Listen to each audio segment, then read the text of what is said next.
Cuéntanos, Feliciano, ¿qué podemos encontrar en esta obra literaria? Bueno, pues es una obra que, como todas las mías anteriores, se desarrolla en un pueblo, que podría ser muy bien el pueblo de Almonte, un pueblo de estos alrededores, y es un relato fantástico. Se trata de una casa que está habitada por personajes, vamos a llamarle malignos o espirituales, que no se ven, están encarnados en animales y han estado viviendo así en la casa hasta que llega a la casa una señora que tiene el don de ver lo que los ojos no ven, por eso se llama lo que los ojos no ven, ¿no? Y entonces esta señora empieza digamos, a interrelacionarse con estos personajes y bueno, pues un poco a partir de ahí pues surge la historia, ¿no? ¿Qué es lo que pretendes transmitir tú a tus lectores a través de este libro? Bueno, diversión, que se diviertan, porque ten en cuenta que todos estos personajes fantásticos que están encarnados en animales, ya sea serpiente, ya sea una cabra, ya sea... Entonces, pues tienen con los humanos una serie de relaciones. En realidad lo que quieren es hacerle la puñeta a los humanos, y entonces estos se tienen que estar librando continuamente de las acechanzas, pero al final nada, al final los humanos vencen, vencen.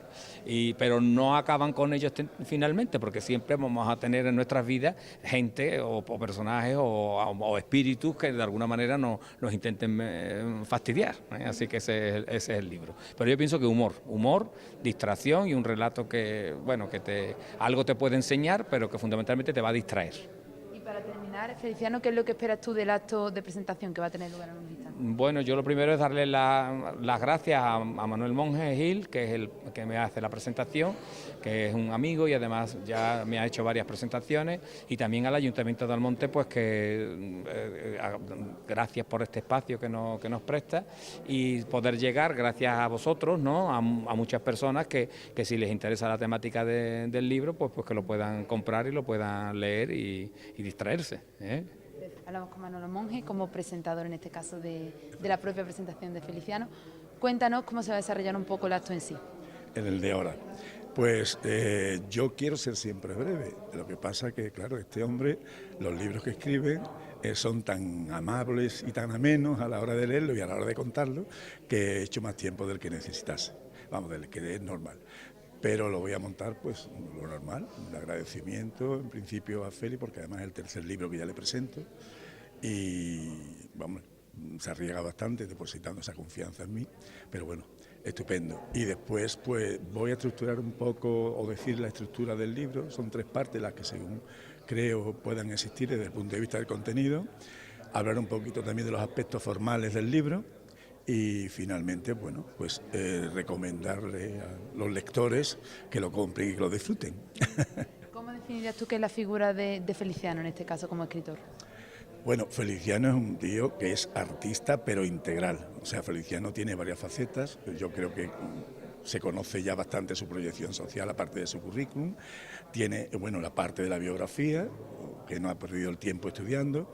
Tiene después la parte musical, con todas las sevillanas que ha compuesto, además, no solo letras, sino también música, y el mogollón de artistas, pero artistas de primera fila, de primer nivel, que le han grabado esa sevillana, y después tiene la parte literaria, que creo que es el 8º libro, o sea que es una persona integral, polivalente en ese sentido.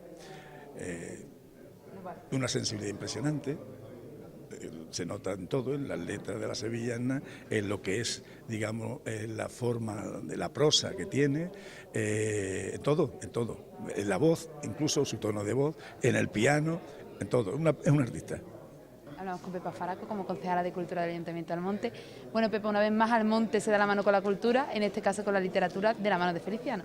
De Feliciano Pérez Vera, que como sabéis viene a su casa, la verdad que es un amigo querido, autor de Hinojos, pero muy de la casa, muy en contacto con nosotros, y para nosotros siempre es un lujo recibirlo y un honor que elija nuestro espacio para presentar sus novelas. Ya ha hecho varias antes, en este caso Lo que los ojos no ven, que creo que ya ellos, tanto el presentador del autor como el autor, os habrán hablado un poco de ella. ¿Qué es lo que esperas tú en cuanto al pueblo de Almonte en la presentación de hoy? Bueno, pues la presentación del libro siempre es un lugar de encuentro maravilloso y con lo que supone la literatura para cada uno de nosotros como acercamiento a la literatura, a la lectura, creo que es una manera perfecta. ¿Qué sucede? Pues que hay que trabajar mucho y hay que insistir mucho para que la gente entienda que conociendo la literatura de cerca, de la mano de los autores, es como realmente podemos abrir ese abanico de posibilidades que nos ofrece la lectura, ¿no? Entonces, pues tenemos que apostar por esto y conseguir que cada vez tengamos más público y que la gente se convierta en un habitual de las presentaciones del libro. Nos encantaría.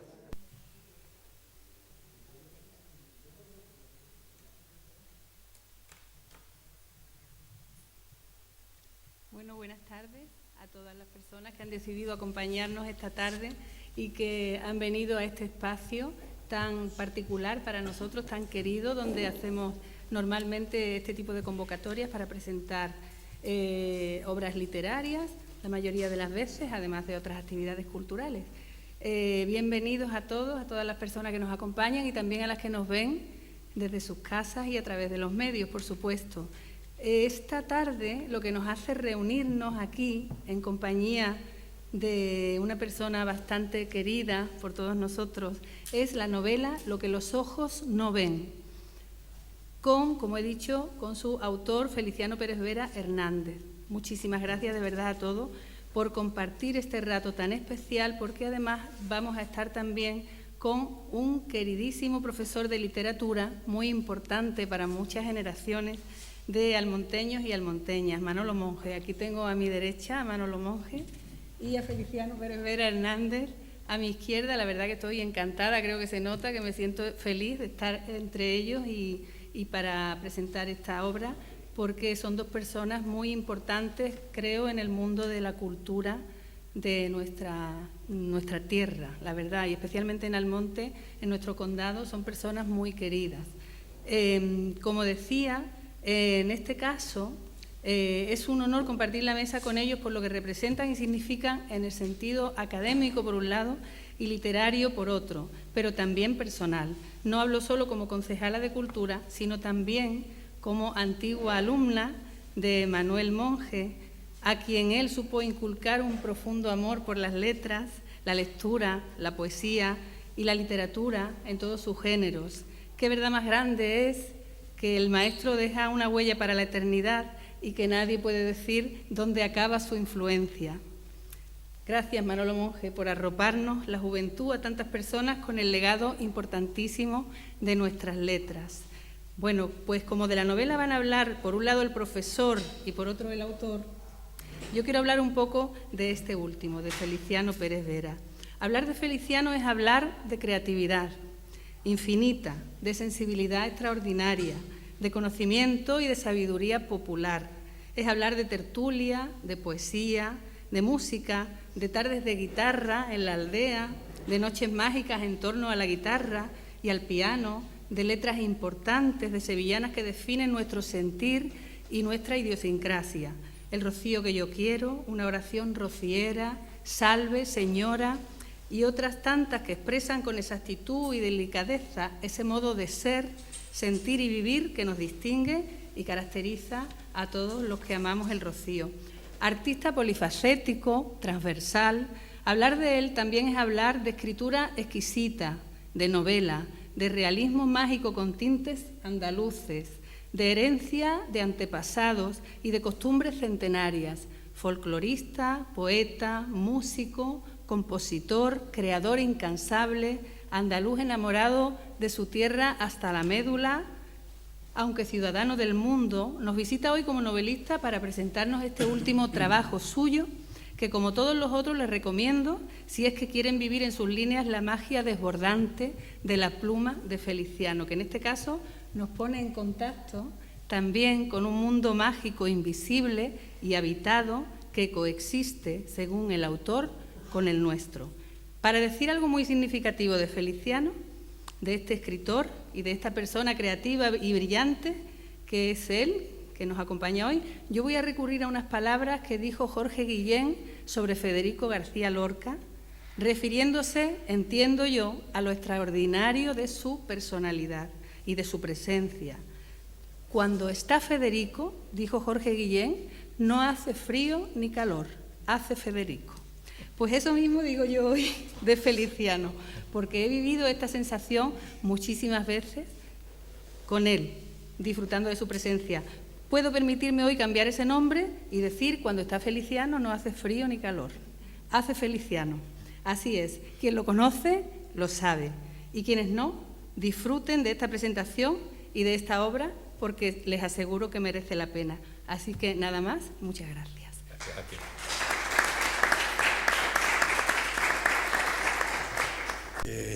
Voy a empezar diciéndote que muchísimas gracias, pero que también ese refrán o esa expresión que tú dices de que el profesor es un poco el que hace a los alumnos, también los alumnos naturalmente hacen al profesor, en mayor o en menor grado de motivación, y en Almonte tuve muchísimo, como muestra un botón.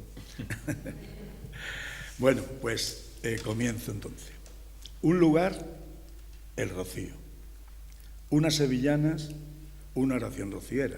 Después, a nivel popular, el desamor, la carreta de mi prima, yo tengo unos palillos y salta la rana. La familia, lo más importante. Una ciudad, Sevilla, sin duda. Un color, el azul, de cielo y del mar. Un personaje histórico, Cristóbal Colón, el que más ha soportado y sufrido a causa de su intuición. Un año de su vida, el 2000, por cambio de milenio, situación personal y tus 3 hijos nacidos. Buenas noches a todos. Aunque estoy seguro de que los aquí presentes conocéis a nuestro protagonista por su amplia y versátil trayectoria y su enorme proyección social, con esas pistas iniciales, entresacadas de una entrevista que le fuera realizada a nuestro autor en su día por Javier Comas para una revista, he pretendido acercarnos más, si cabe, a su perfil humano y profesional. Pero antes de comenzar, me van a permitir también que le exprese mi agradecimiento, porque ya es la tercera vez que se arriesga depositando su confianza en mí, evidentemente.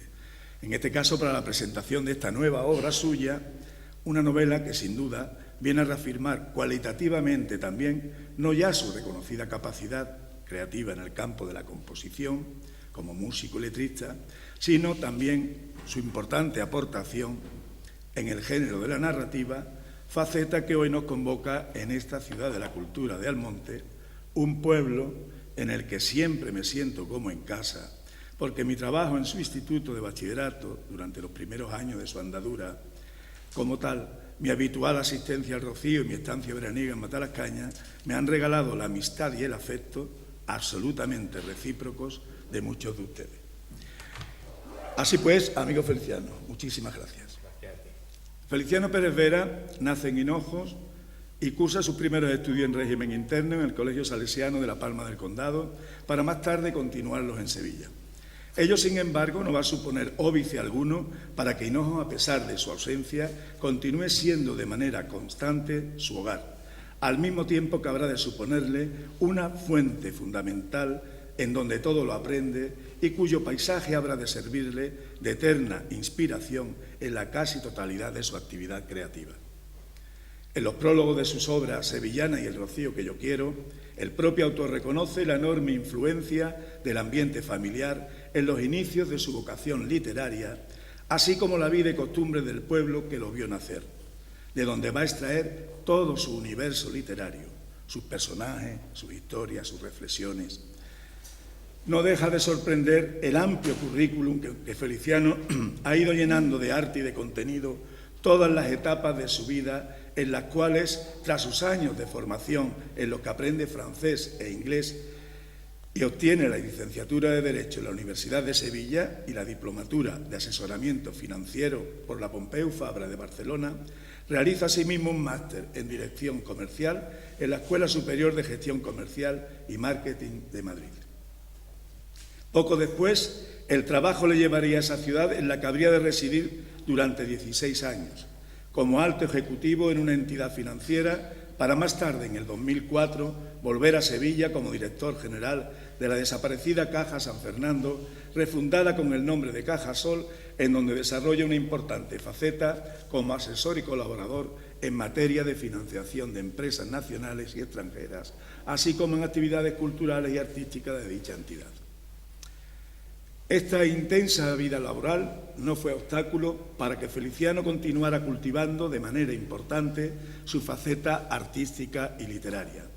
Qué duda cabe que su acendrada sensibilidad, su espíritu inquieto, su voz, su dominio del piano, su capacidad para la composición y su carácter alegre y positivo siempre habría de encontrar un momento para volar a la íntima isla de su fantasía, que no es otra sino el inconfundible e inevitable rincón de su proceso creativo. Ese que, sin discriminar tiempos ni fronteras,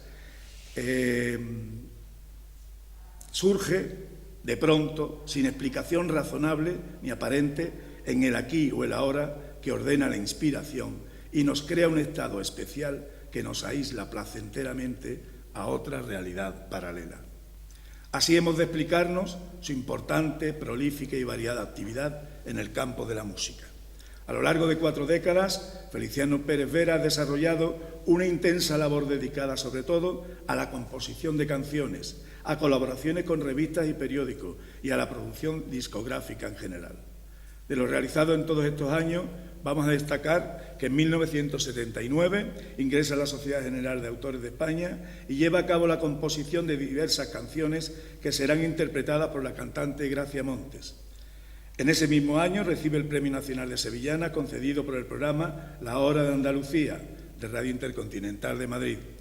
En la década de los 80-90 compone diversas canciones de gran éxito, como El Desamor, La Carreta de mi prima, Llama cuando quieras, Una oración rociera, Pensando en ella, Tierras de Huelva, que serán interpretadas y grabadas por autores como Marismeños, Amigos de Gine, Albahaca, Los del Río, Ecos de las Marismas, Bordón 4, Isabel Pantoja, Requiebros, Senderos, Rafael Medina, Lubricán, María del Monte, sin olvidarnos de varios temas que en el 82 la cantante argentina Nacha Guevara grabaría en un disco llamado Viva Sevilla, después incluido por la artista en su espectáculo Nacha de Noche, de largo recorrido por numerosos teatros de todo el mundo.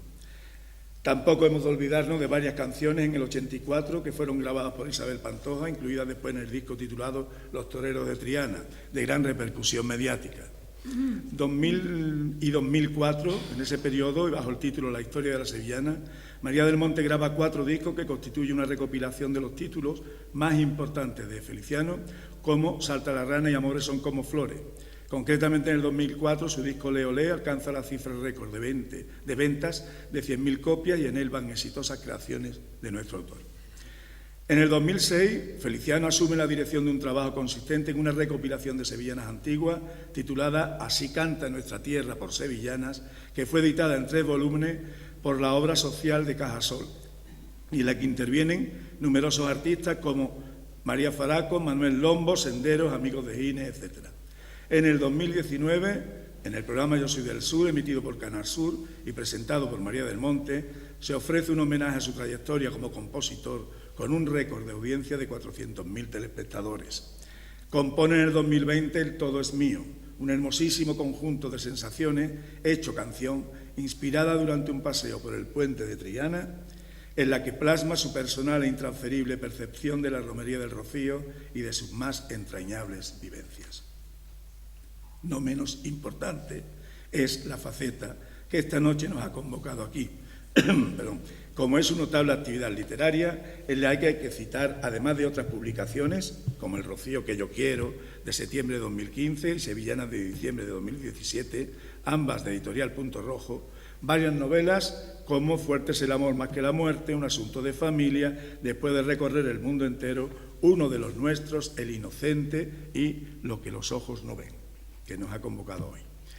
Aquel discurrir de su adolescencia y primera juventud entre Hinojos, La Palma, Sevilla y El Rocío terminarían por convertir a estos lugares en vértices indiscutibles del mundo creativo de Feliciano Pérez Vera. Por consiguiente, se ha de considerar fuente de inagotable inspiración para sus obras El Rocío con su romería, Sevilla y sus tradiciones, la vida sencilla de los pueblos de Andalucía, las costumbres de su gente y las relaciones del aquí y del ahora con el más allá. Junto a esa temática, se ha de decir que sin pretender hacer historia, todas sus novelas contienen un fondo histórico, ya que se desarrollan en un tiempo concreto, rigurosamente documentado, que sirve al autor para contextualizar a su personaje en el momento preciso que les tocó vivir.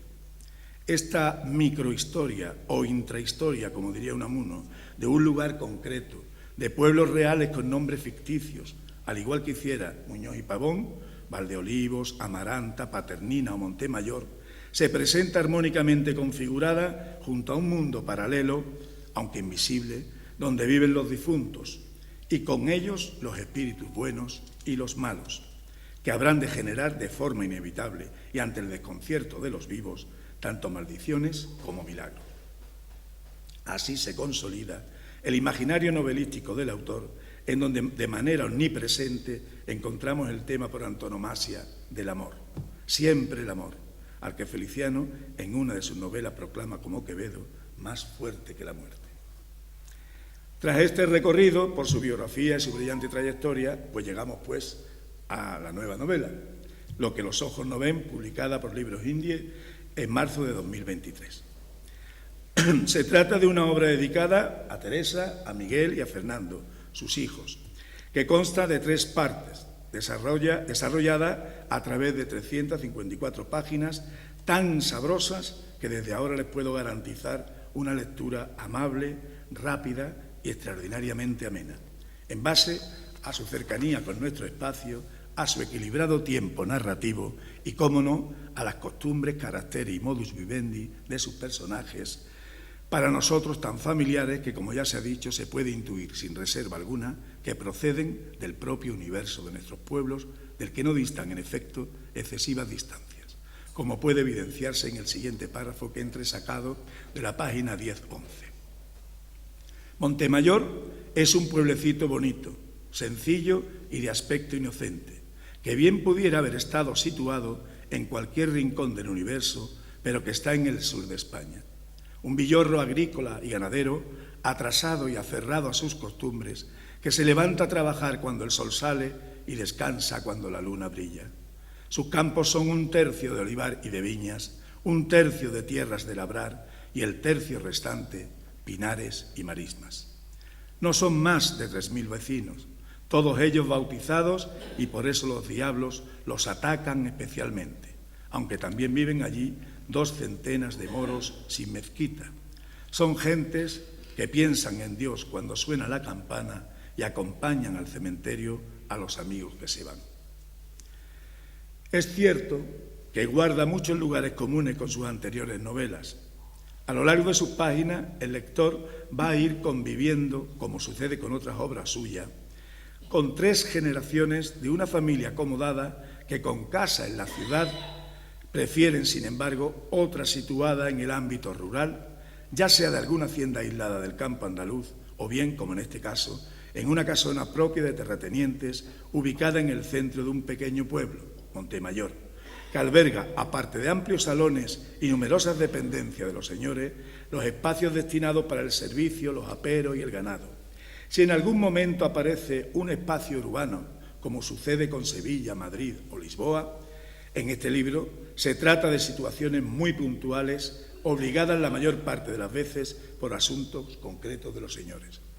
Arranca esta novela con una primera parte que Feliciano titula En el jardín, que se extiende desde la página 9 a la 60 y que viene precedida por una cita del Génesis en donde se sentencia: el Señor Dios dijo a la serpiente, por haber hecho eso, te arrastrarás sobre tu vientre y comerás polvo de la tierra todos los días de tu vida. La amplia erudición bíblica del autor y sus fuertes convicciones religiosas se hacen evidentes de manera muy especial en estas líneas, estructuradas en 3 capítulos sin numerar, a lo largo de los cuales se describe la rebelión de un bellísimo y poderoso querubín, el dragón, cuyo grito de insurrección se escuchó en toda la creación y fue seguido por muchos ángeles que se enfrentaron a otros leales al innombrable, es decir, al creador de todo, perdiendo la batalla y siendo apartados de la luz y arrojados como ángeles caídos a las tinieblas de la tierra, en donde de forma invisible observan a los hombres, a los que odian a muerte y quienes perturban la paz, tientan y arrastran por el mal camino, como el lector podrá ir comprobando a lo largo de estas páginas. He tenido a bien destacar de esta parte un fragmento en el que se nos habla de la presencia de esa caterva de diablos influyendo en puestos de alta responsabilidad en el mundo. Estos, dice el libro, se deslizaron sin que los ojos de los demás pudieran verlos y ni sospechar que estaban allí muy cerca, en el aire de los hemiciclos de los palacios legislativos y junto al trono de los reyes, en los salones de la alta sociedad, en las mesas de los consejos de administración, en el sigilo de las logias, en el parqué de las bolsas, en los asientos de los consejos de gobierno, dispuestos como serpientes invisibles a morder el corazón y oscurecer la mente de los que toman las grandes decisiones de la tierra. Especialmente es Silabus, gran príncipe entre los malignos, uno de los personajes más importantes, quien, habiéndose encarnado precisamente en una serpiente, tan frecuentemente asociada al pecado en los textos religiosos, cohabita junto a los protagonistas de esta historia, los miembros de la familia Bejarano, enroscada en un magnolio del jardín de la casa, situada en el centro de Montemayor. Una pequeña población extrapolable en ese sentido, nos dice Félix, al resto del mundo. La segunda parte está estructurada en 7 capítulos, sin numerar también, aunque separados también a través de espacios en blanco. Da también título al libro, Con los ojos que no ven, y se extiende a lo largo de 200 páginas, precedidas de nuevo por una cita religiosa, esta vez del credo niceno constantinopolitano, con la que se inicia la profesión de fe de los cristianos católicos. Creemos en un solo Dios, Padre Todopoderoso, Creador del cielo y de la tierra, de todo lo visible y lo invisible. En el mundo visible, es decir, el mundo físico en el que vivimos los seres humanos, nuestro autor sitúa a las 3 generaciones de la acomodada familia Bejarano: Luis el Caballero y su esposa Albalinda de Bejarano y Ramírez de Abreu, la hija de ambos, Águeda, y un pariente lejano llamado Alfonso, que desde 1875 y hasta los primeros años del nuevo milenio en que ahora vivimos, viven en Montemayor, siendo sus moradores más principales y al mismo tiempo los personajes protagonistas de esta obra, junto con el resto de los lugareños de esta población, todos anónimos, es decir, sin identificar, salvo Calixto y Margarita, que aparecen nominalizados por sus papeles coadyuvantes en la historia de la familia principal. El mundo invisible, es decir, el escenario en el que Feliciano integra las cosas, seres y vida que están situadas más allá del espacio visible, está habitado por una serie de ángeles caídos que colaboran con el protagonista principal, con Silabus. Un demonio principal, después relegado a doméstico, que la casa de los Bejarano y los lugareños de Montemayor tenían asignado por parte de la jerarquía maléfica para impedir que llegasen a su plenitud personal. Se trataría de un mundo paralelo superpuesto al nuestro y que interactúa sobre él integrado por Dragón y el propio Silabus, aparte de sus colaboradores. Realmente resulta interesante el perfil de gran estratega que nuestro autor ha creado para el personaje de Silabus y su acertada puntería a la hora de organizar el pequeño grupo de élite, casi unos geos, diríamos hoy, integrado por Lacertus, Recadero, Lucernus, Letargo, Memoria, Lechuza, Principius, Plaga, Capricornio y las Polillas, entre otros. Nombres todos ellos relacionados con la destreza o el servicio en el que cada cual estaba especializado, con lo que pretende sembrar la ruina y el caos en la hacienda familiar de los Bejarano. He aquí algunas líneas donde se describe la especialidad de Principius, un demonio encargado de los preliminares de un proceso que ha de finalizar con la autodestrucción de un individuo o de un colectivo. Principius tenía como cometido dar principio a la perdición de ciertas personas concediéndoles dinero y fama.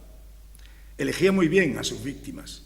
Habían de ser gente lista y con capacidad de arrastrar a la masa informe y numerosa de hombres sin demasiada personalidad y fácilmente manipulables, con don de influir en los demás, es decir, lo que hoy conocemos como influencers. A ellos les iba proporcionando golpes de suerte, contactos imprescindibles, ayudas impagables y casualidades de esas que hacen que el dinero y la fama broten como por arte de magia. Ya vendrían después la vanidad y el orgullo, puertas seguras a todos los demás pecados, es decir, a la corrupción generalizada. La tercera parte y última de esta obra, titulada El heredero, se inicia con una cita de Mateo. De nuevo el diablo lo llevó a un monte muy alto, le mostró todos los reinos del mundo y le dijo: todo esto te daré si te postras y me adoras. Consta de 4 capítulos separados por espacios también que ocupan casi un centenar de páginas que conforman el desenlace supuestamente feliz de esta historia que va a tener lugar en el mismo escenario de Montemayor y en la casa de esa familia Bejarano, su protagonista. Lugar en el que se llevará a cabo el reencuentro de las nuevas generaciones de las 3 ramas de esa familia, es decir, los Bejaranos de la ciudad, los del pueblo y los de ultramar. Siguen interactuando los 2 mundos, es decir, el visible y el invisible, aunque con predominio del primero, en el que están incluidos Julián, Alfonso, Gonzalo y Cristina. Sobre el invisible apenas aquí aludido, pero no por ello ausente, gracias al omnipresente Silau y al personaje de la Paloma Dorita. Me ha resultado bastante edificante en esta tercera parte un párrafo que reproduce los consejos de Julián, amigo y psiquiatra de Alfonso, aquejado no de una enfermedad, sino, según el psiquiatra, del don de la percepción suprasensible. En él se insta al heredero a salir de sí mismo, de su incomunicación y de su enquistamiento familiar, y a relacionarse como uno más con su semejante, socialización de la que adolece con frecuencia la sociedad que se está configurando en la actualidad, según creo. Dice así: tacañería, misantropía, tozudez y manía de grandeza. Considérate una persona como cualquier otra y no un ser especial. Date un capricho de vez en cuando, joder. Relájate, córrete una aventura, vete de una puñetera vez en busca de lo desconocido y lo inesperado y verás que no te pasa nada. Todo esto lo dice el psiquiatra Alfonso. Abre tu corazón a los demás y a la vida. No desconfíes de las personas. Eso te impide una relación normal con ellas y por eso te has quedado sin amigos. Aprende a dar tu brazo a torcer de vez en cuando y a no insistir hasta la extenuación en tus opiniones. No se puede machacar a la gente y querer siempre tener razón con tanta tozudez. En la vida humana no siempre es ganar, sino también es perder, y tienes que aceptarlo para convertir tu existencia en la de un hombre sano y normal. Bien, llegados a este punto, he de decir que obviamente no seré yo quien adelante el argumento de esta obra, pues de una parte corresponden a ustedes, lectores, descubrirlo paso a paso, gozando de cada una de las sensaciones que con seguridad duermen entre sus páginas, y de otra es derecho reservado del propio autor, el que, si así lo estima conveniente en su intervención, pues nos desvele hasta donde considere oportuno. No obstante, sí quiero indicar que en las 3 partes de esta historia puede constatarse que Feliciano Pérez Vera actúa con una innegable actitud omnisciente, siendo riguroso observador interno y externo acerca de sus personajes, psicólogo de sus actitudes, intérprete de sus gestos, lector de sus miradas y médico de sus quebrantos.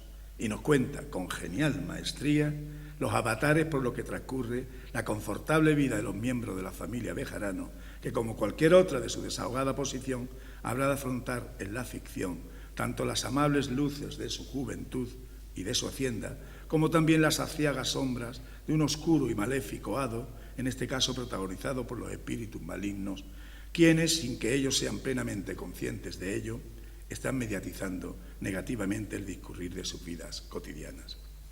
Todo ello, como podrá comprobarse, tiene lugar en un bello escenario que dibujan unas descripciones de exteriores nunca salpicadas de forzada afectación, sino elaboradas con la llaneza y el lirismo de lo primario, de lo sencillo, de lo creíble, como sucede con el magnífico retrato que al principio aparece de Montemayor. Así como con la profusa adjetivación, a veces cromática, a veces apreciativa, que acompaña a los sustantivos que describen interiores, tales como la casa, mitad castillo, mitad palacio, de don Luis Albalinda, sin olvidarnos de la vaquería, las cuadras con su guadarnés, el cobertizo para los carruajes, el molino del aceite, el pajar, la bodega. La misma técnica observamos también cuando nuestro autor, desde esa perspectiva omnisciente, nos ofrece una semblanza completa de sus criaturas, encarnadas en animales, actuando como una cámara fotográfica que capta cualquier detalle existente en el minucioso y virtual recorrido que constituye la distancia entre el cuerpo y el alma. Aunque el bien acabará imponiéndose, si bien relativamente en el mundo visible, ello habrá de contribuir en cierta manera a perpetuar el orden establecido en el mundo invisible, manteniendo un extraño equilibrio entre ambos, y todos los elementos encontrarán su encaje definitivo, incluido el amor, tema capital en todas las obras de nuestro autor. Sin embargo, y como viene siendo habitual, no estará exento de obstáculos como sucede aquí con los primeros protagonistas que conocemos al principio, Luis Padre y Alba Linda, así como los de Alfonso y Cristina, protagonistas del desenlace, mientras que quedan frustrados, tal vez por aquellos anacrónicos prejuicios morales y sociales, el amor de Calisto hacia Luis, por una parte, el de Luis y Margarita, por otra, y el de Águeda y Paulo, su novio portugués, aún después de muerto. Sentimientos todos ellos que quedarán abortados y son resueltos en la obra de manera sublimada. Hay que decir que si bien pudiera tratarse de una historia cotidiana, en el sentido de que su desarrollo va acaeciendo de forma natural, como fluye el sol por las estrechas calles de un pueblo o como deambula la luna en medio de un mar de estrellas por los tejados, esta obra presenta notables diferencias, desde mi punto de vista, con los anteriores libros del autor.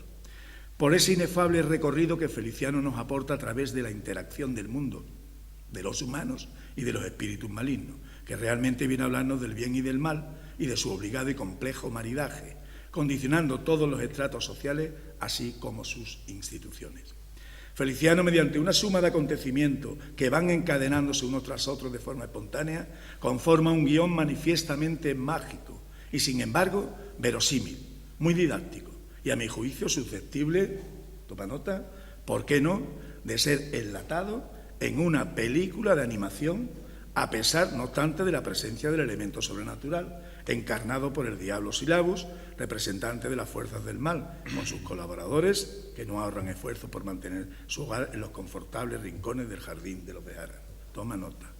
Quiero insistir finalmente en que, a pesar del aspecto esotérico, se trata de una novela localista, cercana y próxima a nosotros, porque realmente nos hace sentir sin hipérbole alguna como en casa, ya que su acción se desarrolla en una geografía muy nuestra, como lo evidencia sus monumentos, la parroquia de la Asunción, sus campos, viñedos, olivares, pinares, marismas, sus fiestas, el tamboril, la Cruz de Mayo, la Virgen del Carmen, sus labores, la vaquería, la caza, sus costumbres, el ángelus, la siesta y, en definitiva, un modo vivendi con el que todos, desde algún punto de vista, podríamos vernos identificados.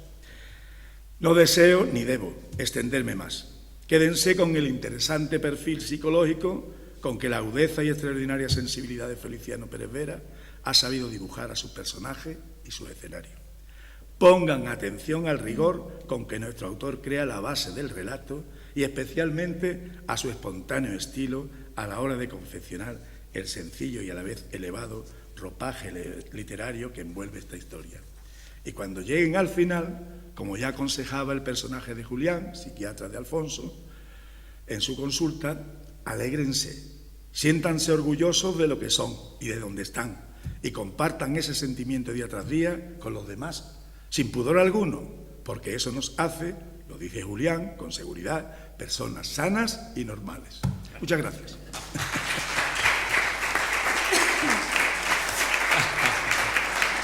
Muchísimas gracias, de verdad que parece mentira todo lo que has dicho, ¿no? Para mí fue una cosa mucho más simple, ¿no? Pues fíjate todo lo que das de sí. Bueno, el libro empezó, ya sabéis que yo todo lo que he compuesto y escrito en realidad es lo mismo. Yo de chico, pues, como tú has dicho, estaba estudiando en La Palma, entonces mis padres me regalaron una guitarrita de niño y bueno, pues yo me puse a tocarla allí en la puerta de mi casa, que está al lado de la ermita del Valle, de Veracruz, y entonces aparece, yo creo que tenía unos 10 años, una señora mayor de Hinojo que se llama Trinidad la Parata, toda vestida de negro. Yo describo muchas veces a esas mujeres todas vestidas de negro, de arriba abajo, y entonces me dice, trae para acá la guitarra, que te voy a enseñar yo a tocarla.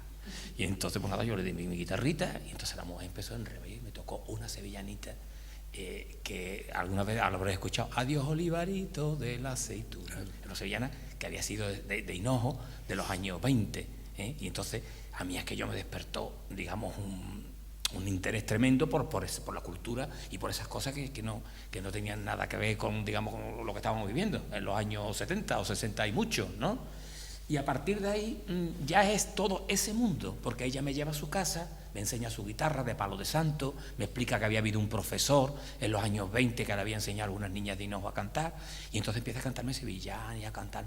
Y entonces vosotros, los que habéis estado conmigo de chico, Manuel Ángel, Diego, que estáis aquí, todas esas sevillanas que yo cantaba, en realidad me las había enseñado Trinidad la Parata, Alonso, el otro. Después también recuerdo aquí en Almonte, algunos viejos, pasaste por mi puerta y no la, taconeaste, ¿te acuerdas? Se cantaban aquí.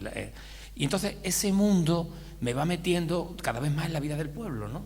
En la vida de las casas, de las personas. Y entonces empiezo a escribir sevillanas, pero llega un momento en que yo empiezo a pensar, digo, pues, esto hay que ponerlo más bien un poquito por largo, o sea, escribir historias en las cuales se refleje la vida de nuestros pueblos. Entonces, todas las novelas van desde la primera, que es la de que tiene muy paralela con el libro tuyo de Fuertes el amor más que la muerte, sí. Tiene un fondo que en realidad es Tu tiempo de Veracruz, porque lo ha investigado, un libro maravilloso sobre la historia de Hinojo, que yo me voy a la desamortización, porque a mí eso me lo había contado un viejo de allí de Hinojo, Quito Fragildo, ¿no? Me cuenta lo que pasó cuando en Hinojo viene la desamortización, todas las fincas de la iglesia, de las dos órdenes principales, que eran los principales propietarios, que era la orden del Pópulo y los dominicos, pasa a manos de particulares, ¿no?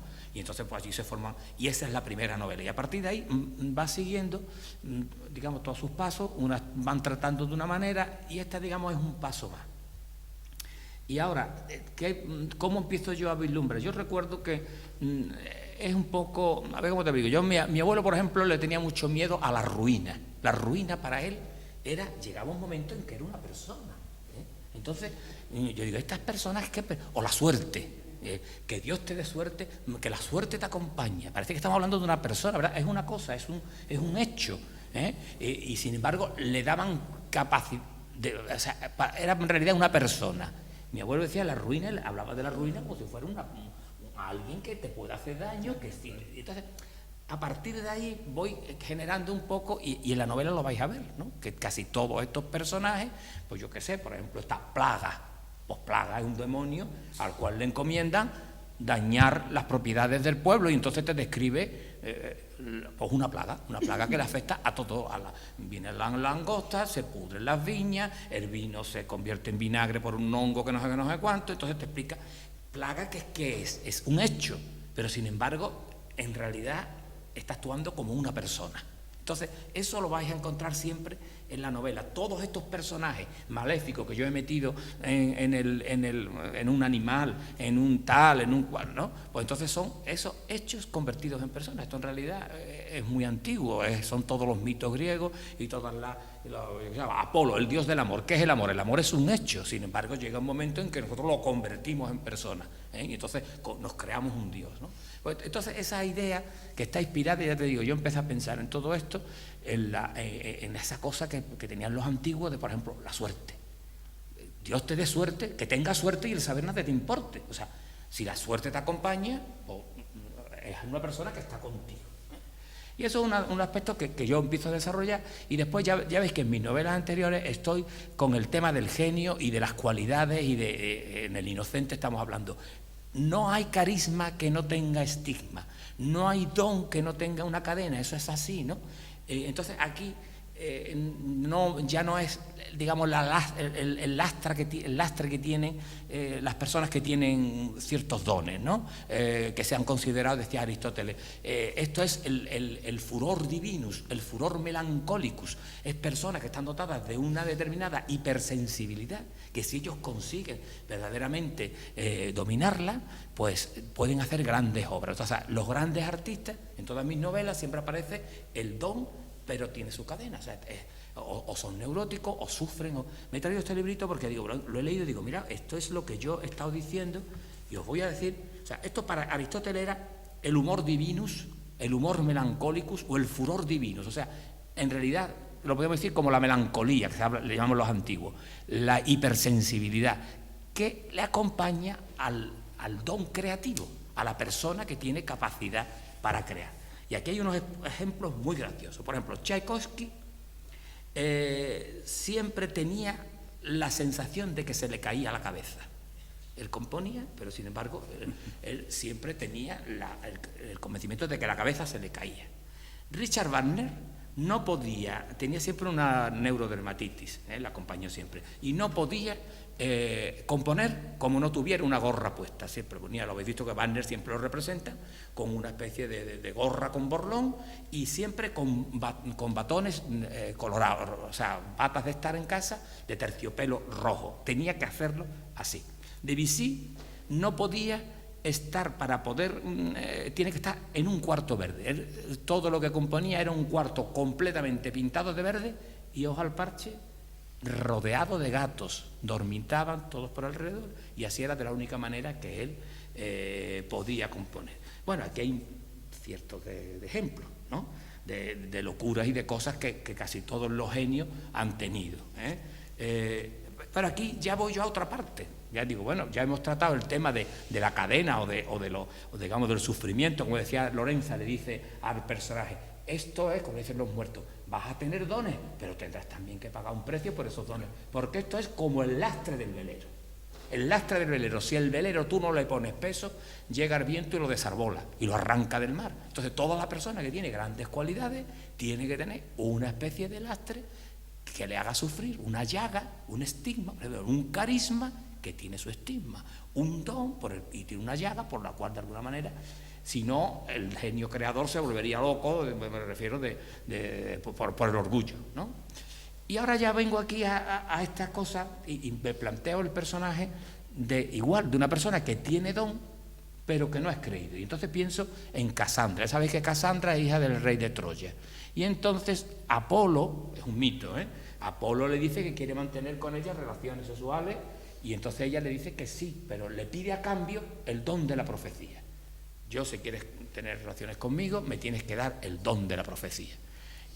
Pero después resulta que no consiente tener relaciones con él. Y entonces Apolo le dice, tendrás el don de la profecía, pero nadie te va a creer. Nadie te va a creer. Serás profeta, pero no te va a creer. Y entonces ahora voy a ese otro aspecto que tiene el genio, que lo sufrimos un poco todos, ¿no? Todo lo que creamos y todas esas cosas es que no te comprenden, que no te siguen, que no comparten lo que tú estás haciendo, ¿no? Entonces eso es otro aspecto de la genialidad. Pues ahí pongo, por ejemplo, pues yo sé, a Van Gogh, que no vendió un cuadro en toda su vida, y sin embargo ahora mismo es un poco. Pues Alba Linda es la persona que aparece en el libro que tiene el don de ver lo que los ojos no ven. O sea, es una persona que se casa, viene de Cuba, viene a un pueblecito, que podría ser Almonte, que podría ser Hinojo, que está más o menos descrito como un pueblo nuestro, porque yo sigo más o menos con ese universo de los pueblos. Entra en la casa y se encuentra pues que la casa está habitada por toda esta serie vamos a llamarle, de fuerzas malignas que han estado interactuando. Y entonces pues ella, como tiene ese don de verlo, se da cuenta de que ha nacido para esto. O sea, yo he nacido para sacrificarme porque voy a entrar en contacto con este mundo para ver si salvo a mi marido, a mis hijos y a este pueblo de toda esta malignidad que la ha estado rodeando, como le puedo rodear a cualquier pueblo, porque esto va a estar siempre presente en toda la creación, ¿no? Entonces, ella llega al pueblo y se da cuenta de cómo está la casa, y ahora os voy a leer un pasaje de que empiezan a cambiar las cosas. O sea, los demonios, por ejemplo, habían conseguido que en el pueblo se prohibiera la música, porque la música les era dañina a ellos, porque excitaba en los lugareños sentimientos buenos, sentimientos elevados. Los lugareños se reunían a cantar, por ejemplo, en la iglesia, entonces los demonios tienen que huir, porque los demonios aquí siempre huyen al pinar. A un pinar los salen espantados, ¿no? Entonces ellas, al descubrir esto, dicen, voy a ver, y de hecho da con la clave para poderlos vencer, y los vence durante un periodo de tiempo, Entonces ahora os voy a leer un trozo de la parte central de como Sílabus, que es el demonio principal que está en el jardín viviendo y que es el que domina a todos los demás y a todos los organiza. Llega un momento en el que pues se enamora de Alba Linda. Entonces se produce una relación entre ellos dos, pues vamos a llamarle imposible, ¿no?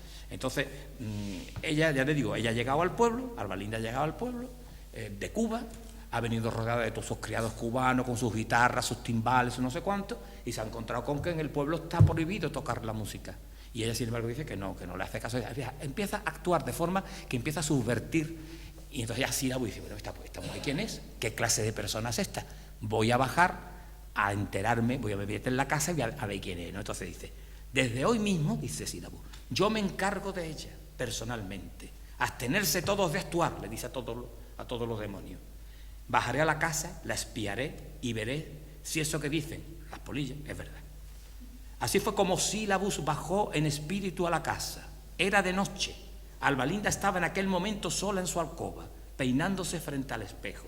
Su melena morena y rizada, completamente suelta, le caía por la espalda. Ella la cepillaba lentamente con la elegancia de una diosa y su pelo exhaló un olor que atrajo poderosamente a Sílabus. Era un aroma parecido al del sándalo y el almizcle. Este perfume me enloquece, pensó. Completamente ebrio al percibir aquel aroma, observó cómo en la oscuridad de la habitación la figura nívea de aquella hermosa mujer resplandecía como los fuegos fatuos de los sepulcros o las luciérnagas de las lagunas en la noche. ¿Habéis visto alguna vez ¿Alguno ha visto los fuegos fatuos? ¿Os acordáis de niño los fuegos fatuos? Fuegos fatuos, en Hinojo recuerdo que te ibas a las afueras, estaba todo el pueblo en oscura, mirabas al cementerio y había una pequeña capa blanquecina, que son los fuegos fatuos. Eran los huesos de los muertos, que como tiene mucho fósforo, en la noche resplandecían, los fuegos fatuos. Es un típico de la literatura, ¿no? Se acercó a ella lentamente y buscó sus ojos reflejados en la luna del espejo. Los miró y les parecieron un mar tempestuoso, un volcán ardiente. Los vio verdes como el color del ciprés o del laurel, pero también celestes y radiantes, como el de aquellos cielos perdidos de antes de la rebelión. Él siempre está pensando en la rebelión que le hizo perder el paraíso, ¿no? Su boca le pareció extraordinaria, su cuerpo bajo el suave lino de su camisón, perfecto y armonioso. Se enamoró de ella. Cuando se dio cuenta de los sentimientos que lo envolvían, huyó despavorido al magnolio. Él vive en el magnolio del jardín, entonces huyó. Tenía miedo y sentía una gran agitación en su espíritu. Él no podía permitirse sentir una atracción tan fuerte por alguien que estaba llamado a ser su víctima. ¿Qué diría el emperador si supiese que algo así le estaba ocurriendo? Se pasó varios días intentando lanzar el recuerdo de Albalinda fuera de su mente, pero fue en vano. La evocación de su melena suelta, de sus ojos reflejados en el espejo, de su cuerpo blanco como un nardo bajo las transparencias de su ligero camisón, le obsesionaba y le atraía poderosamente sin que pudiera arrojar fuera de sí esas imágenes. Tenía que volver a verla.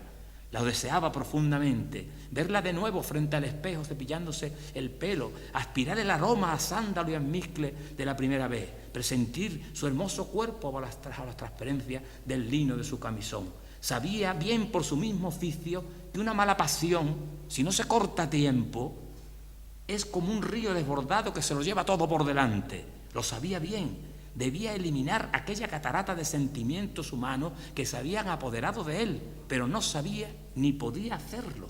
¿Cómo podría amar a un cuerpo sin tener cuerpo? ¿Cómo besar aquellos labios que lo obsesionaban sin tener labios? ¿Cómo entregarle a ella el corazón y el alma que no tenía? Todas ellas preguntas sin respuesta que aún más le empujaban a buscarla de nuevo en la oscuridad de la noche y en el silencio de su dormitorio. Ser visto por ella, dice Sílabo, qué gran desgracia. Mi fealdad le asustará y me será imposible hablarle si es que de verdad ella tiene el don de verme, porque los demonios le han dicho, ella nos ve, ella tiene el don de vernos, ¿no? Entonces, ¿podría tomar la forma de un hombre cualquiera para aproximarme a ella? Se preguntaba el demonio milenario. Por eso ideó adoptar la forma visible de un joven apuesto y hablarle mientras se peinaba. Reflejada en aquel mismo espejo, él dice, yo me acerco por detrás mientras que ella se está peinando y le hablo, hago que me vea. Elabora, como dice, un trampantojo, o sea, una visión ficticia. Él ha recreado o ha ideado de meterle que él es un joven apuesto que se acerca a ella. Y así fue como decidió hacerlo. Sentía como el miedo se adueñaba de él, etcétera, etcétera. No podía y no quería renunciar a ella, aunque esto le llevara a un callejón sin salida. Toda su milenaria inteligencia se nubló por completo y no veía más allá del primer... Él está en el Magnolio pensando a ver cómo vuelve, ¿no? Efectivamente decide volver y entonces cuando se acerca a ella en el espejo, ella le dice: te estaba esperando desde el primer día en que viniste a verme. Sabía que vendrías y que tú y yo tendríamos que encontrarnos y conocernos. ¿Entonces me ves?, le pregunta Sílabo. Sí, yo nací con este don, aunque a pocos le he contado que lo tengo, pero no quiero mirarte a la cara directamente, sino hablar con tu reflejo y a través de este espejo. Así será mejor para nosotros. Y le pregunta a Sílabo: ¿y sabe tu marido, el caballero, que puedes verme con tus propios ojos y traspasando vuestra realidad llegar a la nuestra? Ella le dice: todavía no se lo he contado y quizás no se lo cuente jamás. Dice: mejor será que sea un secreto entre nosotros. ¿Con qué aspecto me ves?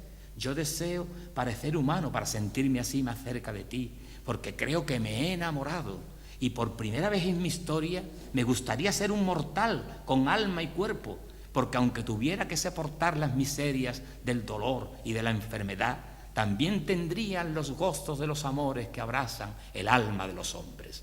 Te juro que por ti no me importaría ser un hijo de Adán. Por eso me he fabricado para tus ojos un aspecto atractivo, para que así yo te aguste mientras hablo contigo.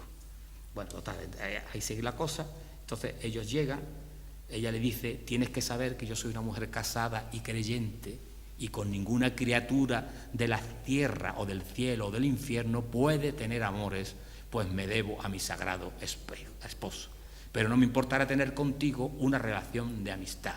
Me gustaría saber cosas de ti y de los tuyos. Siempre me ha llamado mucho la atención ese lado oscuro de la creación, oculto a los ojos de todos, pero abierto para algunos miembros de mi familia.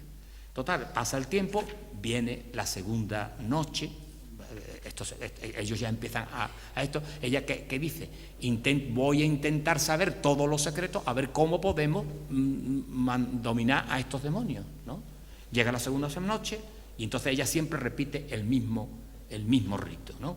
Se sentó en su tocador frente al espejo, vestida con un ligero camisón de lino, deshace su peinado, una melena larga morena cayó sobre su espalda como el telón de un reino de fantasía, como el velo que si se levanta deja ver lo sagrado a los hombres, como el tul que guarda el rostro de la novia, o la cortina que llena de penumbra una habitación de ensueño. La melena de ella es un poco, para esto es un poco el símbolo del tul que guarda de la novia, no de la cortina. Sabéis que separa lo sagrado de el templo de Jerusalén tenía, por ejemplo, el velo del templo que separaba el resto del templo de lo más sagrado, ¿no? La cortina. Entonces es un poco el símbolo que es lo que a él le encanta, ¿no? El demonio se siente atraído por esa melena desplegada, ¿no? Y por ese aroma de la mujer. Y esto es un poco... La historia se va a continuar y ya puede imaginar lo que ocurre, pues que ella se entera de todo, sabe todo, pero claro, cuando lo cuenta, pues claro, no es creída y se desenlaza toda la historia. Así que no os asustéis mucho porque no tapamos, en realidad el libro está escrito más bien en tema humorístico, todo produce un poco los personajes son humorísticos, son personajes muy cercanos. Yo le he pedido a Pepa que lea y que describa a uno de los personajes, que es la señorita Fernanda. A ver si la reconocéis.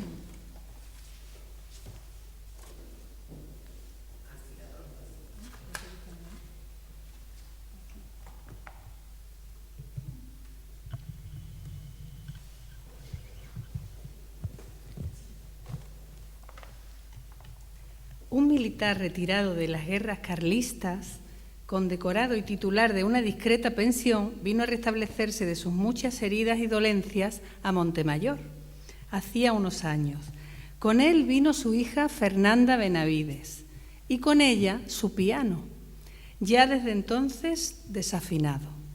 Como era una enferma imaginaria, se pasaba, gracias a Dios, la mayor parte de los meses en la cama metida y sin ganas de nada. Pero, ay, cuando se sentía animada, aporreaba su piano sin distinguir el día de la noche y abrumaba a los vecinos con su música loca. Loca porque su trastorno depresivo se reflejaba perfectamente en su música y lo transmitía a sus oyentes, que se ponían de los nervios al oírla. Por otra parte, al escuchar el piano, los vecinos se acordaban de la odiosa y ridícula personalidad de quien lo tocaba. Y es que Fernanda se percibía a sí misma como una mujer elegante y diferente, y quiso, desde el principio de su estancia en Montemayor, marcar distancia con las mujeres del pueblo. Su discutida distinción se concretaba en llevar trajes de una elegancia controvertida, labios pintados y rostro empolvado a cualquier hora del día, chapines de terciopelo y el pelo recogido al estilo imperio, sin darse cuenta de que esa moda ya había pasado hace tiempo. En su afán por ser divergente, se la podía ver en el mercado comprando sardinas o sesos de cordero, rodeando su cuello con una boa de plumas de avestruz color granate. Y esto era lo menos extravagante de su guardarropa, de provinciana, que se resistía a acomodarse a la sencilla manera de vestir de las aldeanas. Allí, en su atiborrado armario, podían encontrarse trajes de tafetán, raso y seda, completamente ajados y apropiados para una cena elegante en una capital de provincia, pero que ella se empeñaba en lucir cualquier día de la semana y a plena luz del día. Mientras el resto de las mujeres con delantales y sencilla ropa de trabajo aljofifaban los suelos de sus casas, desplumaban un pollo, amasaban el pan o tendían la ropa, ella paseaba su ociosa extravagancia por las calles de Montemayor.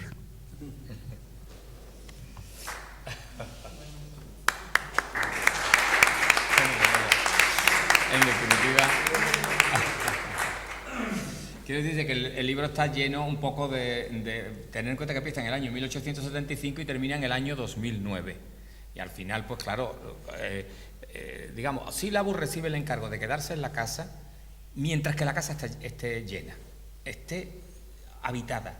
En el momento en que esté deshabitada, él pierde su oficio y se tiene que marchar con él y con todo su, digamos, todo su equipo, ¿eh? Entonces, todos los esfuerzos son que esa casa se quede. Pero la vida va, digamos, dándole esta no sé cuánto, la última heredera pues, también muere sin hijos y al final tiene que intervenir Hacienda. Y entonces Hacienda, claro, ve una herencia y hay un funcionario allí que dice, oye, ya sabéis que hay un impuesto de sucesiones fortísimo y si es un extraño más todavía. Entonces el funcionario dice, yo tengo que buscar aquí un heredero de esta casa porque esta herencia no se va a quedar sin nadie porque yo tengo que cobrar, digamos, el bonus que le dan a los funcionarios cuando hay una herencia. Entonces mueve Roma con Santiago y encuentra el eslabón perdido en Madrid y lo obliga. No lo obliga, sino que le dice que tienen que aceptar la herencia. Como él está también sufriendo porque estas personas tienen este don en la familia, ¿no? La familia Bejarano, que el apellido está tomado de aquí de Almonte, ¿no?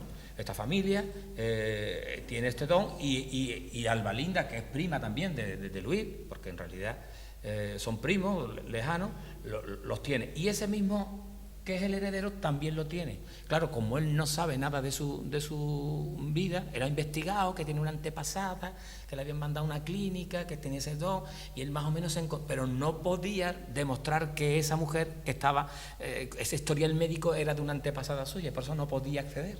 Pero claro, al aceptar la herencia, ya puede. Y entonces él acepta la herencia y paga el impuesto de sucesiones, no tanto por los bienes, sino por poder acceder a ese historial médico que está en un hospital y que le va a explicar qué es lo que le está pasando a él. Porque él vive en Madrid y él está viendo por lo mismo figuras extrañas, cosas que no sé cuánto, en la fachada de esto, en las fuentes del Retiro. Y entonces esa es la historia porque este hombre viene a Montemayor, hereda la casa y bueno, por una serie de circunstancias, y yo creo que la historia al final, pues, ahora, ¿qué ocurre? Que Sílabus no se va, Sílabus se queda ahí, porque ha conseguido que la casa no se quede vacía. Entonces, yo os animo a que las leáis en plan, no sé, más bien intentando ver la parte divertida aunque también tiene sus partes dramáticas y sus partes difíciles, ¿no?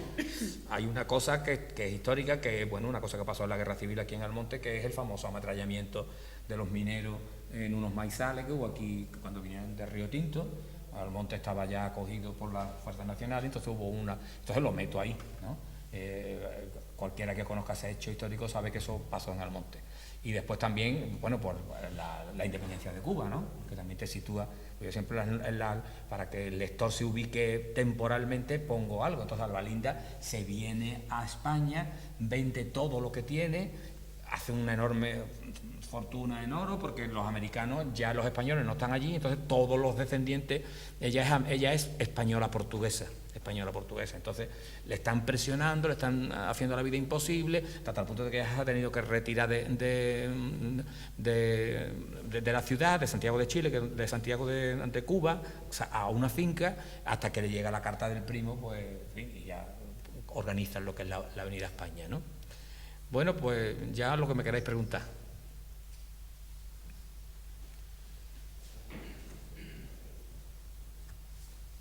Manuel, tú que has leído la novela. Yo, ¿qué quieres que te diga? No sé, si querías preguntar alguna cosa o algo. No sé, ¿tienes algún matiz que dar después de lo que has escuchado? Porque estaba hablando de ti y de tu obra. Sí. ¿Cómo lo has percibido tú? Yo perfectamente, me he sentido muy halagado Bueno, de todas las cosas que has dicho de me mí. me refiero, por ejemplo, a las tres partes que yo he establecido. Sí. ¿La encuentras coherente? Sí, vamos a ver, yo últimamente no numerar los capítulos es porque verdaderamente parece como que un incordio, ¿no? Entonces la historia sigue, voy haciendo sus apartados, pero sí, siempre con tres momentos, ¿no? La novela tiene la introducción para que la gente, quizás es un poco, vamos a llamarle teológica, ¿no? Para que explicar un poco el origen de ese mundo, digamos, irreal. Y después ya sabéis que como los demonios en realidad van a ser vencidos, pues ya te demuestra que están en ese punto, ¿no? En ese punto en el que ellos van a ser expulsados de la casa, porque no han cumplido, ¿eh? Y entonces, bueno, pues ya después empieza lo que es la historia, pero los primeros capítulos, las 40 o 50 páginas, es un poco introducir al lector en este mundo de criaturas maléficas que habitan en la casa. Y después ya nos metemos en lo que es la historia desde 1875. Y concretamente, cuando tú dices, por ejemplo, estos demonios que están, digamos, odian a los hombres, creo que en algún momento yo no los percibo como demonios con digamos, el telón de fondo religioso, que es su hábitat natural, sino que puede ser incluso gente tóxica que en nuestro día a día nos encontramos. Tú dices aquí en los altos centros de poder, ¿no? Pero que podemos encontrar en lo cotidiano, o sea, en nuestros institutos o en nuestras oficinas o en la zapatería en la que trabajamos. ¿Te refieres también con los demonios a esa gente tóxica que inevitablemente no la tenemos que encontrar? Convivir? En realidad lo que te estás percibiendo es que la vida es una lucha entre tu vida y gente que te está intentando hacer la puñeta de una manera o de otra. Entonces, ahí por ejemplo aparece el personaje de Letargo, ¿no? Letargo, él dice, el niño que van a hacer, vamos a hacer por todo lo posible que la madre que está embarazada, para que porque van a hacer el niño y el siguiente heredero, el demonio dice, será mucho más manipulable por mí si el niño nace con alguna carencia afectiva.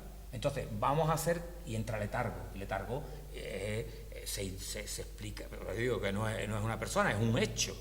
Pero nosotros lo personificamos, y el hecho es la pereza. La casa se llena de letargo, la gente se olvida de trabajar en el campo, la casa se llena de miseria, las gallinas se meten entonces, y la madre se olvida del niño, y está todo el día durmiendo, hasta que aparece Aurora, que es, digamos, la limpieza, entra el orden y la limpieza en la casa. Y le dice, señora, despiértese que está usted embarazada, que va a usted el hijo, ¿no? Entonces, es esa interacción entre las cosas malas, las personas que, digamos, intentan hacernos la puñeta, y las reacciones que tú puedes tener, ¿no? En realidad es algo muy humano, porque, bueno, te puede es algo que nos está pasando continuamente, ¿no? O por ejemplo, el principio dice, no, es que no conseguimos, o sea, los demonios no consiguen atraer a don Luis a la vida licenciosa, porque ellos, ¿qué es lo que quieren? Que don Luis esté todos los días disfrutando del dinero que tiene, dando grandes fiestas, pasándoselo bien, estando con mujeres, porque se describe un poco cómo era la casa antes de. Claro. Era una casa donde se daban grandes fiestas, porque la gente venía de Montería, y entonces se lo pasaban estupendamente. Entonces, Sílabus quiere llevar la casa y se encuentra con un hombre pues apocado, con una vida muy tranquila, y que no hace carrera de una vida, digamos, tan ordenada como le pasa con Águeda, ¿no? Es una vida tan sencilla, tan ordenada. La mujer se levanta por la mañana, hace su desayuno, a pesar de que sea muy rica, pero la vida que lleva es tan sencilla que nosotros no tenemos ninguna manera de atacarla, ¿eh? Y entonces, ¿qué ocurre? Pues nada, vamos a hacerlo muy rico. Pero dice, pero antes de que sea muy rico tiene que ser muy pobre, para que cuando sea muy pobre se agarre a nosotros y de alguna manera podernos meter en su vida. Y por eso viene Plaga, ¿no? Y Plaga lo arruina completamente, lo pierde todo, las cosechas, las no sé cuánto, el vino, las vacas, dentro de un virus, una catástrofe. Y cuando está en ese punto, viene digamos, la solución, ¿no? Viene de Cuba una carta, mira que aquí tienes una prima lejana que lo está pasando muy mal porque los americanos están, venga a presionarla, y entonces ella coge, lo vende todo y entra en Montemayor pues con un dineral y lo hace rico. Pero ¿qué ocurre? Que ahora se encuentra que la que ha venido, que es muy rica y que va a ponerlo, pues el dinero siempre lleva un poco a la juerga y a pasárselo bien y a no sé cuánto, se encuentra que es que esta mujer viene con el don y descubre todo el pastel, ¿no? Aunque Albalinda no la cree. Albalinda se da cuenta de que ha dicho la verdad cuando ya viene la siguiente generación, porque ya deja escrito en un cuaderno todo lo que ha visto y todo lo que el demonio le ha contado y cómo pueden ellos neutralizar a Sílabus y a toda la caterva. Y de hecho los dejan congelados en el tiempo durante un montón de años, ¿no? Me parece que era desde el año 37 hasta el año 2009, porque han dado con una técnica, en la que, eso ya lo leí en la novela cuando la compré. ¿Todos tus personajes tienen una base real? A ver, Albalinda y la venida de Cuba es que pasó mucho, ¿no? Muchas familias, en Sevilla hay gente que vino de Cuba y que vendió oportunamente su fortuna y entraba en Sevilla con un montón de dinero, ¿no? Tenemos amigos que sus antepasados les pasó eso, ¿no? Entonces, sí, eso sí. Después la mayor parte de los personajes pues son ya un poco creados, ¿no? Para que la historia, digamos, tenga una coherencia. Pero sí es cierto que en la novela de Feliciano generalmente uno tiene la sensación de que se inspira constantemente en personas que han pasado en algún momento por su vida. Por eso yo siempre, bueno, en todos sus libros me ha parecido siempre muy cercano y lo leo con bastante motivación porque me suenan eso es. Casi todos los personajes. La caracteriología, digamos, de cada uno, me parece que los conozco. ¿Entiendes? Tengo esa sensación y entonces voy un poco también en ese sentido al libro cuando lo abordo. Bueno, la verdad yo siempre he hecho, ¿para qué me voy a inventar un personaje si tengo a alguien de carne real con lo que se puede escribir? Lo cambio un poco y al final tienes el personaje. Eso un poco nada más, porque por eso te preguntaba esto, digo, son de base real, pero tampoco están muy distorsionados, sino que conservan un poco su esencia, aunque tú lo maquilles un poquito en la ficción. Sí. Hombre, yo Albalinda, desde luego, lo que he pensado era siempre el drama de esas personas que digamos, tienen un don y se sacrifican por él. Él lo lleva porque al final la creación es un proceso que es de autenticidad. Tú eres fiel a una serie de principios que te llevan a escribir y a hacer las cosas como a ti te gusta. Yo recuerdo cuando empezaba a hacer sevillanas, pues mis sevillanas no gustaban, porque claro, yo estaba haciendo las sevillanas de los romeros de la Puebla, los que hacían, ¿no? Y yo estaba imitando las sevillanas de Hinojo, ay, tu corra, que mira, niña, o sea, estaba haciendo una sevillana y me decía, ¿esto qué viene ahora? Esta no es la moda, esto no está de moda, esta sevillana no. Sin embargo, al final, aunque me costaba Dios y ayuda que se grabara una sola sevillana, al final tenía éxito. ¿Por qué? Porque yo veía que eso era la raíz de la copla, ¿no? De la copla por sevillana. Y decía, es que hay que ir a eso, porque está la niña de los peines, los años... A lo que voy es a la fidelidad, digamos, creativa de que tú tienes que seguir contra viento y marea. Te gustará más, te gustará menos, pero tienes que ser tú, como el pintor. Yo pinto así, o yo enseño así, o yo escribo así. y ya está. Entonces ella es fiel, digamos, a su don. Ella tiene un don, ha visto esto, quiere salvar a su marido, quiere salvar a su hija, y le va a costar, no quiero desvelar la novela, pero le va a costar un poco la vida, ¿no? Por su fidelidad. De hecho, bueno, muere, como os he contado, en una clínica, ¿no? Y entonces ese proceso creativo es un poco el homenaje a toda esta serie de personas que verdaderamente dices, hay que ver lo que vale esta persona, y estáis viendo a Manolete, que se dedica también al mundo de la música, cuánta gente hay que vale una barbaridad, y sin embargo se queda ahí, no triunfa porque no tiene un padrino, porque no tiene una oportunidad, porque no tiene, ¿no? Y sin embargo, pues bueno, pues sigue con fidelidad haciendo lo que tú crees que debes de hacer, ¿eh? Y eso es un poco el homenaje que yo le hago a toda esta serie de artistas incomprendidos en la persona de Alba Linda, ¿eh? Muy bien. Bueno, pues por mi parte, si tenéis alguna cosa más que preguntar o algo. Sí. ¿Qué? Que es un guión de cine, ¿no? Pues yo te lo he dicho de broma, ¿eh? Sí, ¿no? Bueno, a ver. Ahí hay cierto material. Muy bien. Por allí creo que tenemos una pregunta. Quería felicitarle por su trayectoria y hacer dos preguntas no literarias. Una es dónde se puede acceder a comprar el libro. Bueno, mira, yo tengo muy pocos libros, pero me he traído ahí algunos, por si lo queréis, ¿eh? Ahora yo os lo dedico si queréis, ¿vale? Y la segunda pregunta es si habrá segunda parte de este... No, mire, digamos, este libro no, yo casi todas las novelas las voy, ¿no? Y yo procedo un poco, bueno, lo decís vosotros, yo escribo sin el mundo que he conocido, ¿no? Pues en El Inocente, pues un pueblo y todas las fantasmagóricas de las cosas que ahí tiene. Hago, digamos, realismo mágico, ¿no? Yo creo que, pero voy intentando llegar a una cosa que se llama que yo le llamo realismo lírico, que es el canto de la persona o del espectador hacia la naturaleza y el mundo que le rodea, nuestro mundo. Siempre es nuestro mundo, ¿eh? Siempre es nuestra Andalucía, y además nuestra Andalucía de estos pueblos, de 4 pueblos, de los pueblos que nos rodean, ¿no? El campo que nos rodea, la vida que nos rodea.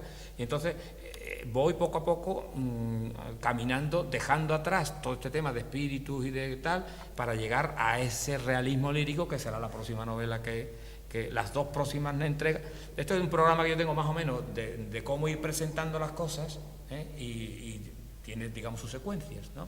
Entonces no vamos a hacer una segunda parte de este libro, sino que será otro libro completamente distinto, aunque siempre el escenario va a ser igual: un pueblo, una familia y una temática. Pues en el caso de la próxima novela, pues digamos Los Pasos Perdidos, pues es otra temática completamente distinta. Pero ya ahí no va a aparecer, lo juro, ni un solo espíritu, ni nada, digamos, mágico. Pero sí va a haber mucha lírica. De lírica me refiero de la descripción de los paisajes, los amores, las personas. En fin, También crea magia. sí. Sí, por el mundo idílico que pinta. Sí. No sé si os ha parecido el relato de Sílabus, porque eso es otro tópico literario. Yo siempre me gustan mucho los tópicos literarios, meterlos, ¿no? La bella y la bestia. Eso ha pasado un montón de veces, ¿no? Y el amor imposible. Yo soy un espíritu y me enamoro de una mortal, ¿no? Eso es un imposible, ¿no? Pero en ese imposible tiene un juego, ya veréis que tiene un montón de páginas, porque es una relación intensa y tormentosa, ¿sabes? Otra cosa, por ejemplo, es el mundo de los espejos. Yo siempre uso mucho los espejos, porque delante del espejo uno se encuentra a sí mismo, reflexiona. Pues entonces aquí el espejo, en esta novela va a aparecer Alba Linda porque usa el espejo para digamos, relacionarse con Sílabus, ¿no? También el espejo, porque don Luis descubre en el espejo algo que nadie le había dicho, que es que cuando nació él era un gemelo de otro. Y entonces él, en el espejo, mirándose a sí mismo, llega un momento en que dice: ese que está aquí soy yo. ¿Qué tal que llega algo que nunca le habían dicho? Que cuando él nació con él un hermano al mismo tiempo, ¿no?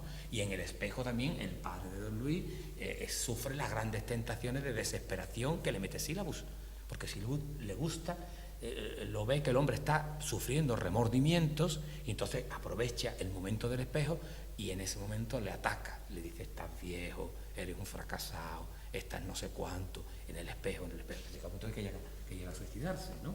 Entonces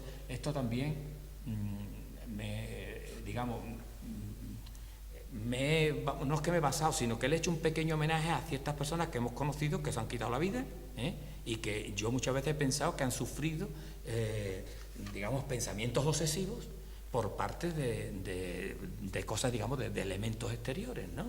Es un poco el tema de la que ya lo decía en El Inocente, ¿no? Cuando Lorenza ve andar a San Antonio por las ventanas, le dice: no le digas a nadie que me estás viendo andar por las ventanas porque la gente va a decir que eres una esquizofrénica. Entonces ella no entiende la palabra de la esquizofrenia. A ella la ponen por esquizofrénica. O sea, Alba Linda la consideran esquizofrénica porque está viendo cosas que nadie ve, Entonces es un poco homenaje a estas personas que hemos conocido nosotros, que han tenido digamos, esta distorsión, ¿no? Sí, sí. Yo el otro día me contaba, en la presentación de este libro, me encontré un amigo que me decía: yo tengo a mi hermana, que es esquizofrénica, que cuando tiene 14 años, después de haberse ido a un retiro, no sé cuánto, está cenando con nosotros y resulta que mira para el techo y dice: oye, esa serpiente que está aquí arriba, claro, la familia se queda muerta. Una niña de 14 años, que están todos cenando y está ella viendo allí una serie de figuras, y existe, ya está medicada, ya perfectamente está esto, ¿no? Sigue empeñada, esta niña sigue empeñada que su padre está vivo, y coge, por ejemplo, el mando a distancia de la televisión y tiene una conversación intensísima con su padre, que está muerto hace un montón de años, y habla, papá, que cómo estás, mira, aquí estamos, que no sé cuánto, completamente eso. Y tengo un amigo que se empeñó que yo era Ruy Gallardón, y entonces me veía por la calle de Sevilla y me decía: Feliciano, qué bien lo estás haciendo en Madrid. Yo le seguía el rollo, yo decía: bueno, sí, gracias. Y es que yo cuando en las noticias veo que tú estás como una cabra, ahora está medicado y está estupendamente, pero es que esa familia tiene ese problema, ¿no? Esto es un poco un homenaje a toda esta serie de personas. Y tuve otro amigo que también era esquizofrénico, que siempre pensó que tenía dos cuellos.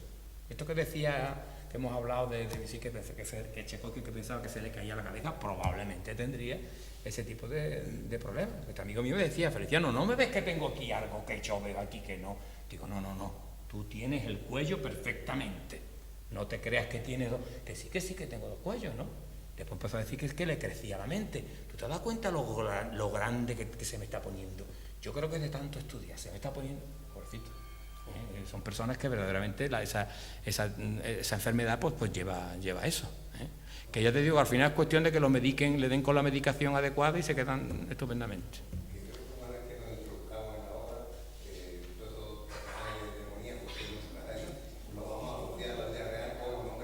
Sí, ya te digo, el origen, el origen es un poco lo que yo estaba diciendo, ¿no?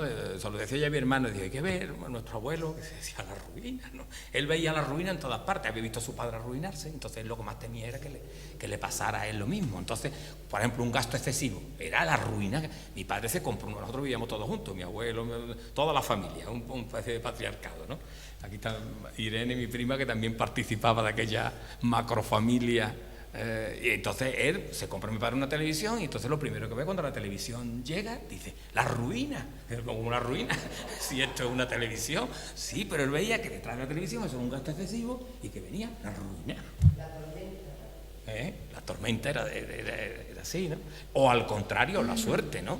Hay que ver la suerte que tiene esta persona. O sea, es materializar o corporizar o darle personalidad a estas cosas que normalmente, a hechos que nos pasan, ¿no? Bueno, total, yo espero que la leáis con facilidad y que echéis un buen rato y que os divirtáis, porque además la novela tiene su trama, hombre, son 3 generaciones y estás buscando siempre a ver cómo acaba la historieta. Bueno, pues si no hay nadie que quiera hacer alguna pregunta más al autor, alguien que quiera comentar algo, daros las gracias otra vez a todos por habernos acompañado en esta tarde tan literaria. Gracias, Feliciano, por trasladarnos a ese universo mágico siempre donde la realidad se mezcla con lo irreal, de esa manera tan particular suya. Y muchas gracias, Manolo, también por ser portador siempre de cultura y traerla al monte y regalarla a los dos esta tarde al monte. Así que muchas gracias y os esperamos en la próxima. Y a Feliciano le invitamos a que la próxima novela de la que ya ha hablado vuelva a traerla aquí para presentarla. Muchas gracias a todos por estar aquí. Gracias.